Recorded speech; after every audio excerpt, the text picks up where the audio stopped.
तुम यूं ही मुझ पे तोहमतें लगाते रहो, अपने मुताबिक मेरी शख्सियत बताते रहो, मैं यूं ही निकलूंगा तूफानों से सर को उठाकर, तुम अपने ख्वाबों में मेरी कश्ती डुबाते रहो। Hello students, this is Girijesh Kumar Mal and you are watching English Gurukul. Dear students, आज हम लोग इंग्लिश लिटरेचर का एक बहुत ही महत्वपूर्ण चैप्टर जो कि इंटरमीडिएट फर्स्ट ईयर में प्रिस्क्राइब है, the portrait of a lady का विधिवत डिस्क्रिप्टिव अध्ययन करेंगे। इस चैप्टर को खुशवंत सिंह ने लिखा है। खुशवंत सिंह एक बहुत ही प्रतिष्ठित भारतीय लेखक, वकील, पत्रकार, राजनेता रहे हैं। इनका जन्म 1915 में हडाली, पाकिस्तान में हुआ था और इनका निधन 20 मार्च 2014 को हुआ था। वैसे तो इन्होंने बहुत सारे लेख लिखे, बहुत सारे उपन्यास लिखे, निबंध लिखे, लेकिन यदि इनको किसी विशेष उपन्यास से सबसे ज्यादा प्रसिद्धि मिली तो वो थी इनकी उपन्यास, ऐतिहासिक उपन्यास you can say, train to Pakistan, जो कि 1956 में प्रकाशित हुई थी। ये जो प्रेजेंट जो ऐसे है जिसको आज हम लोग अध्ययन करेंगे, इसमें खुशवंत सिंह ने अपने दादी के बारे में बताया है, ग्रैंड मदर के बारे में बताया है। Actually this chapter, I mean the portrait of a lady, gives us a picture of a human relationship in a joint family.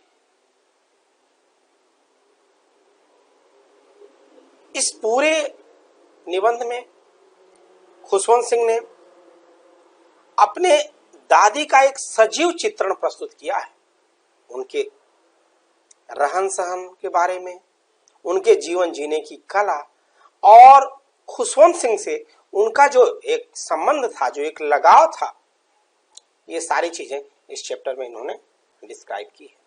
क्योंकि चैप्टर बड़ा है, इसलिए बेहतर तरीके से समझने के लिए हम इस पूरे चैप्टर को 2 पार्ट में डिवाइड करके हाफ पार्ट आज पढ़ेंगे और रिमेनिंग जो हाफ पोर्शन है उसको हम नेक्स्ट लेक्चर में पढ़ेंगे। क्लियर? तो if you are ready, let us start the chapter. My grandmother, like everybody's grandmother, was an old woman. She had been old and wrinkled. Wrinkled, it means having lines. Here you can see the meaning of wrinkle. Having lines or folds. चेहरे पे जो झुर्रियां पड़ जाती हैं, that is known as wrinkle. For the 20 years that I had known her, people said that she had once been young and pretty and had even had a husband, but that was hard to believe. Actually, here the author, I mean Khushwant Singh, talks about his grandmother. He had known her for the last 20 years. And she had always been old and wrinkled. He was told that she was once young and pretty and had a husband, but it was difficult to believe. यहाँ पे लेखक जो हैं खुशवंत सिंह अपने दादी का चित्र प्रस्तुत करते हुए, पोर्ट्रेट प्रस्तुत करते हुए कहते हैं कि मेरी जो दादी थी अन्य लोगों की दादी की तरह ही काफी वृद्ध थी। वो इतनी वृद्ध थी कि उनके चेहरे पे रिंकल यानी झुर्रियां पड़ी हुई थी, बाल सफेद थे और पिछले 20 सालों से लेखक अपनी दादी को इसी रूप में देखता आ रहा था।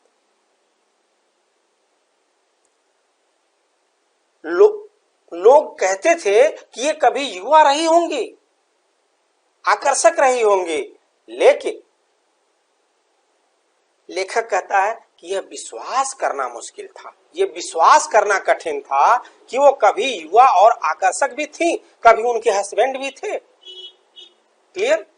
कम टू द नेक्स्ट पैराग्राफ।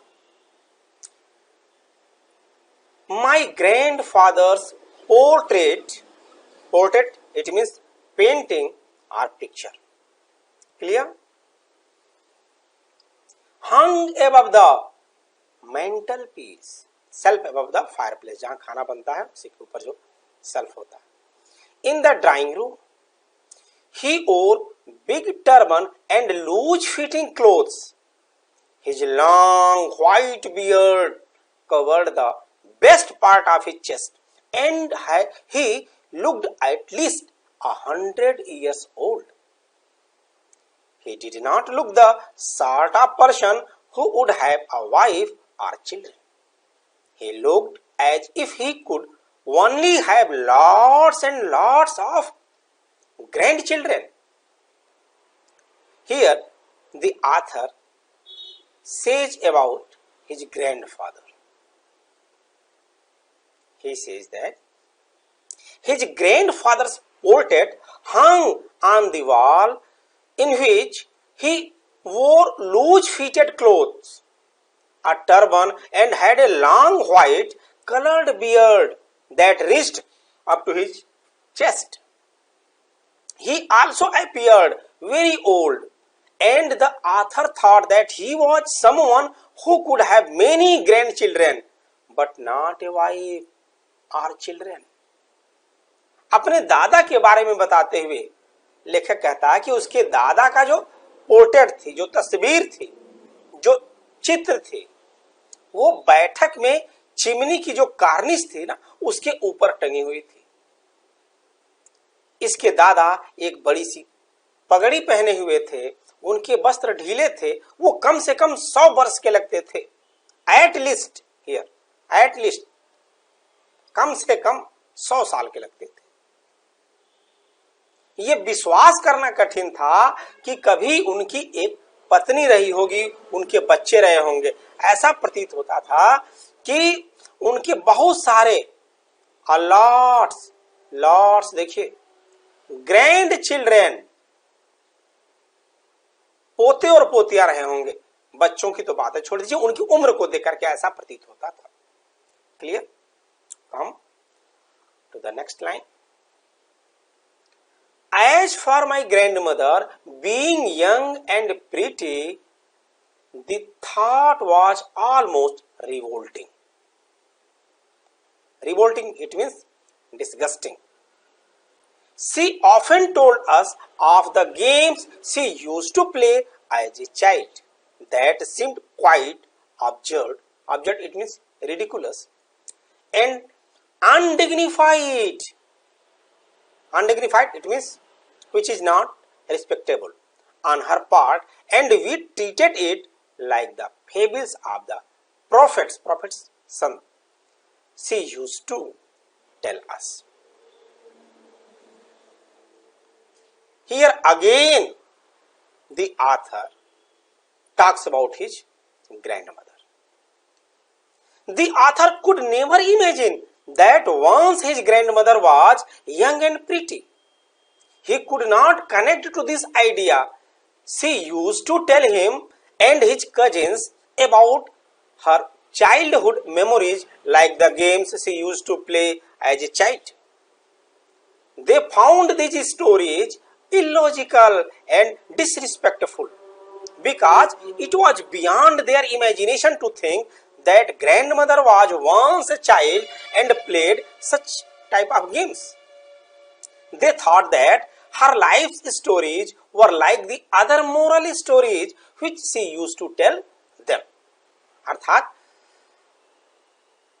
लेखक यहाँ पे ये बता रहा है कि ये विश्वास करना मुश्किल था, ये बात पचानी बड़ी मुश्किल थी कि उसकी दादी कभी यंग यानी युवा रही होंगी, आकर्षक रही होंगी. वो अक्सर लेखक को और इसके जो अन्य चचेरे भाई बहन थे उनको अपने बचपन के गेम्स वगैरह की कहानियां सुनाया करती थी. लेखक कहता है कि इसे सुन के बड़ा हास्यास्पद लगता था, ये पचने योग्य बात नहीं थी. ऐसा प्रतीत होता था कि जैसे कुछ नैतिक कहानियां, मोरल स्टोरी सुनाई जाती हैं, ठीक इसी प्रकार से ये भी कहानी उनको सुनाई जा रही है. Clear? Come to the next paragraph. She had always been short and fat and slightly it means a little, bent means होता है झुकना. Her face was a crisscross intersecting lines. Crisscross it means एक दूसरे को काटती हुई लाइनें. Of wrinkles running from everywhere to everywhere. No, we were certain she had always been as we had known her. Old, so terribly old that she could not have grown older and had stayed at the same age for 20 years. She could never have been pretty, but she was always beautiful. She hobbled it means walked lamely, लंगड़ा करके चलना. About the house in spotless white, with one hand resting on her waist to balance her stoop, and the other telling the beads of her rosary. Beads of her rosary, small balls of a string of beads used for prayer. वो जो माला होता है ना जिसमें छोटे छोटे मन के होते हैं, प्रेयर करते समय लोग ऐसे हाथ में ऐसे करते रहते हैं, घुमाते रहते हैं उसको, that is known as beads of rosary. Clear? Here the author talks about his grandmother, that his grandmother was short, छोटे कद की थी, short, and fat, slightly bent in posture, थोड़ी सी झुकी हुई थी, झुक के चलती थी. And her face had lots of wrinkles, पूरे चेहरे पे झुर्रियां थी, लाइनें, पतली पतली लाइनें पूरे चेहरे पे, हर जगह एक दूसरे को इंटरसेक्ट करती हुई, काटती हुई एकदम दिखती थी. She seemed so old and she had been the same for past 20 years. काफी वृद्ध दिखती थी और पिछले 20 सालों से ऐसे ही दिखती थी. Actually, according to the author, she was beautiful but not pretty. She walked around the house in a awkward way, wearing spotless white clothes with beads of the rosary hanging from one hand, and the other hand rested on her back for support. Khushwant Singh की जो दादी थी वो छोटे कद की महिला थी, थोड़ी सी मोटी थी और झुकी हुई थी, सीधे चल नहीं पाते थी, घर में इधर उधर लंगड़ाती लंगड़ाती वो चलती थी. उनका एक हाथ अपनी कमर पे लगा रहता था और क्यों ऐसा करती थी? अपने शरीर को संतुलित करने के लिए ऐसा करती थी. क्लियर? और दूसरे हाथ में एक माला पकड़े रहती थी और सदैव हमेशा वो माला की जो मनके थी उसको फेरा करती थी. उनके होठ सदैव प्रार्थना में हिलते रहते थे, कुछ न कुछ गुनगुनाती रहती थी. Clear?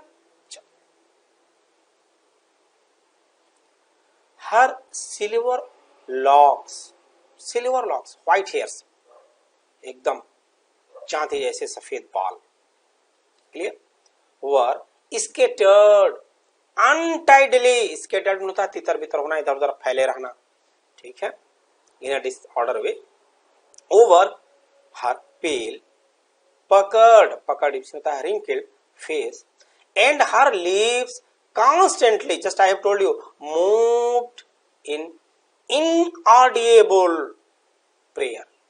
Yes, she was beautiful.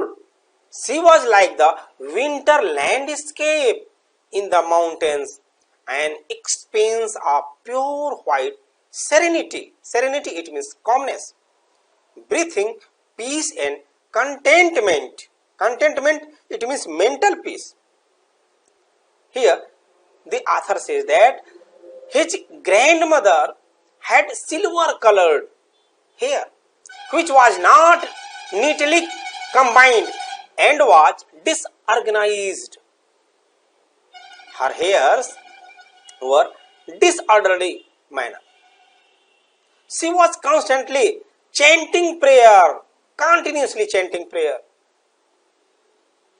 He compares, I mean the author compares her to the winter landscape in the mountains, which has a peaceful and calm feel. She was a live example of a pure white peace, emitting entity. लेखक कहता है कि उसकी जो दादी थी उनके जो बाल थे ना एकदम चांदी जैसे सफेद थे, और वो चेहरे पे भी जो झुर्रीदार चेहरा था दादी का, उनके ऊपर भी वो बिखरे रहते थे। दादी हमेशा सदैव सफेद कपड़े पहनती थी। सर्दी में वो सफेद बर्फ के पहाड़ जैसा प्रतीत होते थे। यहां पे देखिए सीधे सीधे दिया है, in winter landscape in the mountain. Clear? सर्दी में वो सफेद पर्वतों जैसी लगती थी। वो शांति और संतुष्टि का एक चित्र प्रतीत होती थी। वो अत्यंत वृद्धा थे। She was very old. शायद वो अब इससे अधिक वृद्धा दिखाई नहीं पड़ सकती थी। पिछले 20 सालों से ऐसे ही प्रतीत होती थी, ऐसे ही दिखती थी। Clear? Now come to the next paragraph. Here the author says, my grandmother and I were good friends. My parents left me with her when they went to live in the city, and we were constantly together. She used to wake me up in the morning and get me ready for school. She said her morning prayer in a monotonous, in the same tone, sing song, rata rataya, while she bathed and dressed me in the hope that I would listen and get to know it by heart. I listened because I loved her voice, but never bothered to learn it. Here, the author says that the author lived with her in the village. They were good friends. It means the author and his grandmother were good friends. His parents left him with her to settle in the city. The author's grandmother used to wake him up every morning and get him ready for school. She would recite her morning prayer while she bathed and dressed him up, and he loved her voice, but would not try to memorize a word of what she spoke. Actually यहाँ पे लेखक खुशवंत सिंह कहते हैं कि वो और उनकी दादी बड़े अच्छे मित्र थे। उनके माता पिता शहर में चले गए थे, नगर में चले गए थे, और इन्हें यानी लेखक को अपनी दादी के साथ ही गांव में छोड़ दिए थे। इनकी दादी इनकी बड़ी अच्छी देखभाल करती थी। सवेरे सवेरे जगाया करती थी, स्कूल के लिए तैयार करती थी, और वो अपनी जो प्रार्थना थी ना रटे रटाए गाने के रूप में गुनगुनाया करती थी। वो आशा करती थी कि लेखक भी उसे मौखिक रूप से याद कर लेगा। लेकिन लेखक को अपने दादी की मधुर आवाज तो पसंद थी, लेकिन उस प्रार्थना को वो रटने के सीखने की कभी जोहमत नहीं उठाया, कभी परवाह नहीं किया। Clear? Now come to the next paragraph. Then she would fetch, it means bring, my wooden slate, which she had already washed and plastered with yellow chalk, a tiny earthen ink pot and red pen, tie them with in a bundle and hand it to me. After a breakfast of a thick still means होता है बासी, not fresh, chapati with a little butter and sugar spread on it, we went to school. She carried several stale chapatis with her for the village dogs. Here, the author says that his grandmother would make his things ready like a wooden slate, a tiny earthen ink pot, and a red pen. He would eat a thick stale chapati with butter and sugar spread on it. They both, यानी the author and his grandmother used to walk to school, and his grandmother carried stale chapatis with her to feed the village dogs. लेखक यहाँ पे कहता है कि उसकी जो दादी थी ना, जब वो तैयार हो जाता था, उसको तैयार कर लेती थी, तो लकड़ी की तख्ती उगलाती थी, स्लेट जिसपे छोटे बच्चे लिखते हैं ना, लेके आते थे। वो इसे पहले से धो करके पीली चाक मिट्टी से पोत करके कंप्लीट एकदम तैयार रखते थे, और मिट्टी की दवात लाते थे, सरकंडे की कलम लाते थे, ठीक है, बंडल में बांध करके और लेखक को दे देती थी। और उसके बाद क्या करते थे, मोटी सी एक बासी सी रोटी जिसके ऊपर थोड़ा सा मक्खन और चीनी बिखेर दे करके और लेखक को खाने के लिए देती थी। यही लेखक का नाश्ता होता था। और फिर क्या करते थे, दोनों साथ साथ विद्यालय जाते थे, और विद्यालय जाते समय गांव के कुत्तों के लिए भी वो बासी जो चपातियां बना करके रखी रहती थी वो साथ लेके जाते थे। ये चीजें दर्शाती हैं कि लेखक की जो दादी थी वो कितनी काइंड हार्टेड लेडी थी। अपने ग्रैंडसन की तो केयर करती ही थी, साथ साथ देखिए कुत्तों के लिए वो जो गली मोहल्ले में घूमने वाले कुत्ते होते हैं उनके लिए भी वो बासी रोटियां, यानी शाम को रोटी बना करके, ज्यादा रोटी बना के रखती होंगी तभी तो बासी रहती होगी, उनको लेके जाती थी खिलाने के लिए। फिर क्या होता था आगे देखते हैं। लेखक कहता है कि my grandmother always went to school with me because the school was attached to the temple. The priest taught us the alphabet वर्णमाला, ABCD जिसको आप बोलते हैं, and morning prayer, while the children sat in rows on either side of the verandah singing the alphabet और the prayer in a chorus. Chorus it means होता है ग्रुप, समूह में। My grandmother sat in side reading the scriptures. Scriptures होता है धार्मिक पुस्तकें, पवित्र पुस्तकें, holy books. When we had both finished, we would walk back together. This time, the village dogs would meet us at the temple door. They followed us to our home, growling and fighting with each other for the chapatis we threw to them. Here, the author says that his grandmother would accompany him to the school as the temple was attached to the school, and she used to visit the temple daily. On one side, he would sit on the veranda with other children, would sing alphabets and prayers in the chorus. On the other hand, she would sit in the temple to read the scriptures, holy books.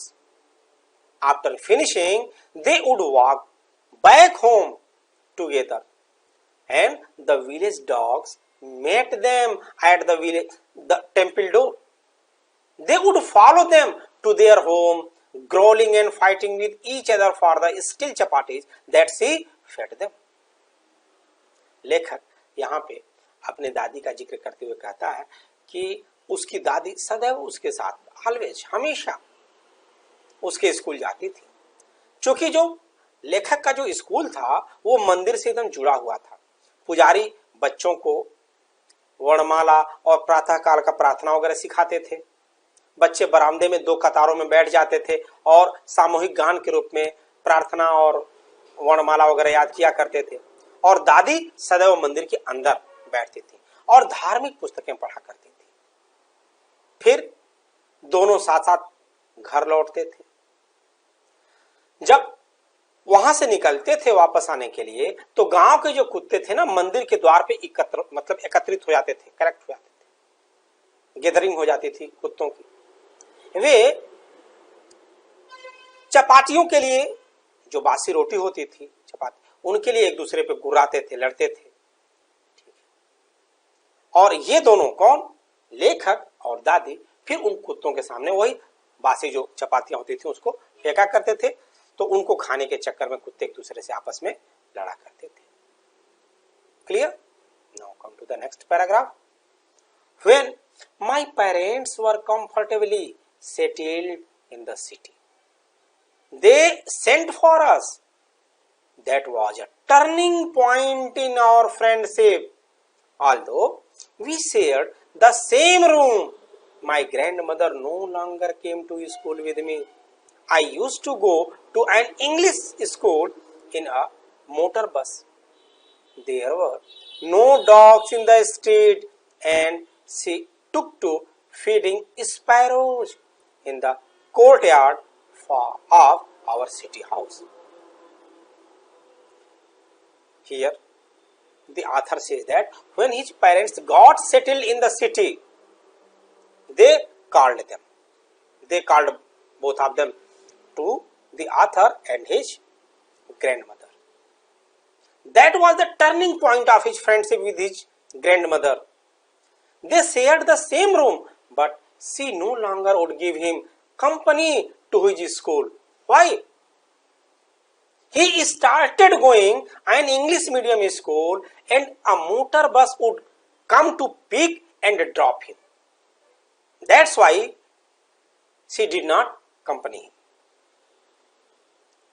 There were no dogs in the street whom she could feed as she did in the village. So she started feeding sparrows in the veranda of their house, in the courtyard of their house. Actually यहाँ लेखक बताता है कि जब उसके माता पिता शहर में सेटल हो गए तो लेखक को भी और इसकी दादी को भी उन लोगों ने शहर में बुला लिया, और यही लेखक का अपनी दादी के प्रति जो मित्रता थी ना, उसका एक टर्निंग पॉइंट था। क्या था इसमें? एक्चुअली दोनों एक ही कमरे में रहते थे, किंतु दादी अब लेखक को लेकर के विद्यालय छोड़ने नहीं जाती थी। क्यों? क्योंकि लेखक का एडमिशन अब इंग्लिश मीडियम स्कूल में हो गया था, और एक मोटर बस आती थी लेखक को लेने के लिए और फिर लेखक को छोड़ करके जाती थी।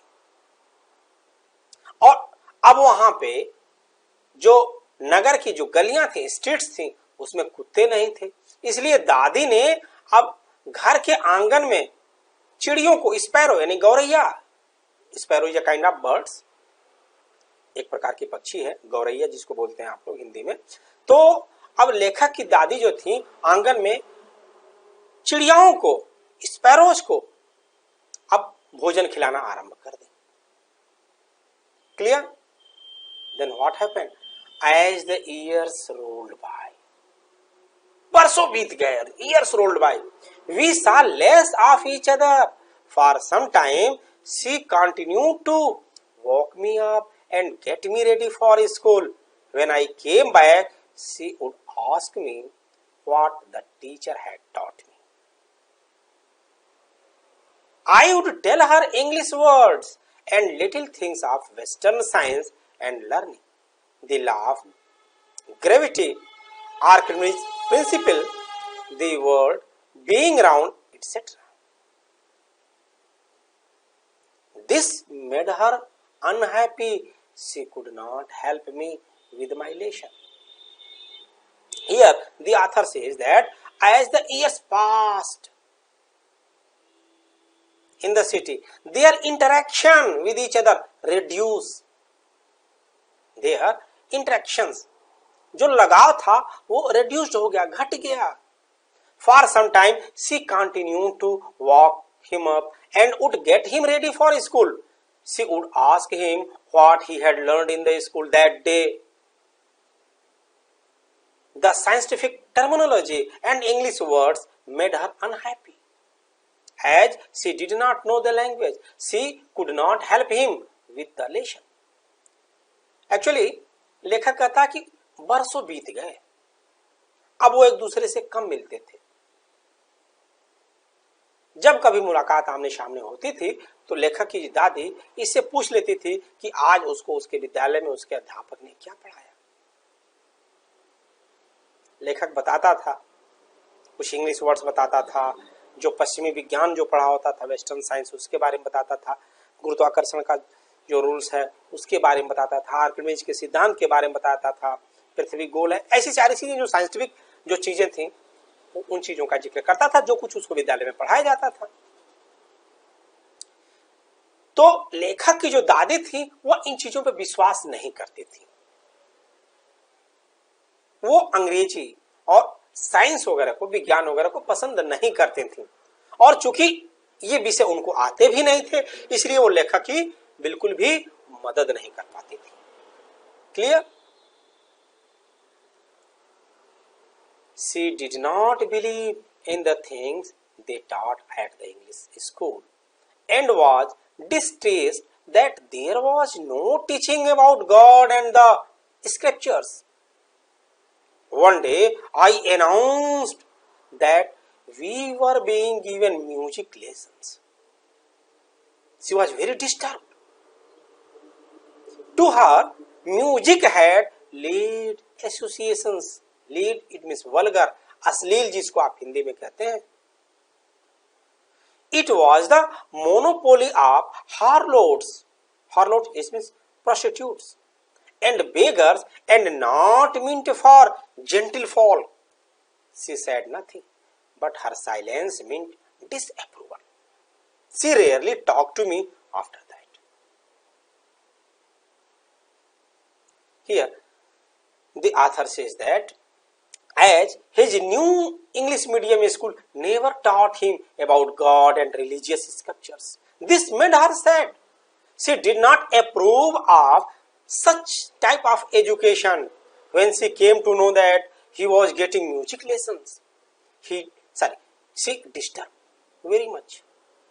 According to her, music was indecent, and it was the art of beggars and prostitutes, and not for those belonging to the decent families. She did not like that he learned music, so she stopped talking to the author. लेखक कहता है कि जो English medium school में जो हमें science और English सिखाई जाती थी उन पे उनका विश्वास नहीं था। उनको बड़ी निराशा होती थी कि लेखक को ईश्वर के बारे में, धार्मिक पुस्तकों के बारे में नहीं बताया जाता है। और जब लेखक ने एक दिन अपनी दादी को बताया कि आज उसे म्यूजिक क्लास अटेंड करने का मौका मिला, आज उसको म्यूजिक लेसन्स पढ़ाए गए, तो बिल्कुल वो अपसेट हो गई। शी वॉज वेरी डिस्टर्ब, बहुत डिस्टर्ब। उनकी नजरों में जो म्यूजिक था, जो संगीत था, वो एक अश्लील चीज थी, अशोभनीय चीज थी। वो उसको अश्लील समझती थी संगीत को। उनके अनुसार ये जो चीज थी, संगीत पे केवल वेश्याओं का और भिखारियों का हक बनता है, एकाधिकार होता है। उनकी नजरों में संगीत केवल भिखारियों के लिए और वेश्याओं के लिए बनी हुई थी। भद्र पुरुष के लिए संगीत नहीं था। वो कुछ बोली तो नहीं, लेकिन उनकी साइलेंस जो थी, एकदम शांति, ऐसा एकदम प्रतीत होता था कि वो हमारे इस क्लास से बिल्कुल भी सहमत नहीं थी। उसके बाद तो उन्होंने एकदम बोलना ही लगभग बंद कर दिया। कभी कभार वो थोड़ा बहुत कुछ बोल लेती थी, नहीं तो बिल्कुल भी हमसे दूरी बना ली। डियर स्टूडेंट्स, मेरा मानना है कि आज यहीं तक रहने दें, क्योंकि आप ऊब जाएंगे। जो बाकी का पोर्शन है इस चैप्टर का, उसको हम नेक्स्ट लेक्चर में पढ़ेंगे। मुझे उम्मीद है कि आपको बेहतर तरीके से इस चैप्टर का यह हाफ पोर्शन जो मैंने आपको पढ़ाया है वो समझ में आया होगा। आपको ये चैप्टर कैसा लगा कमेंट सेक्शन में जाकर के कमेंट करके जरूर बताइएगा, और बेहतर लगा तो प्लीज लाइक करिए, शेयर करिए इस वीडियो को, और यदि अभी तक आपने इस चैनल को सब्सक्राइब नहीं किया है तो चैनल को सब्सक्राइब करके बेल आइकन दबाना मत भूलिए, तभी तो आप हमसे जुड़े रहेंगे। तो thank you, have a nice day.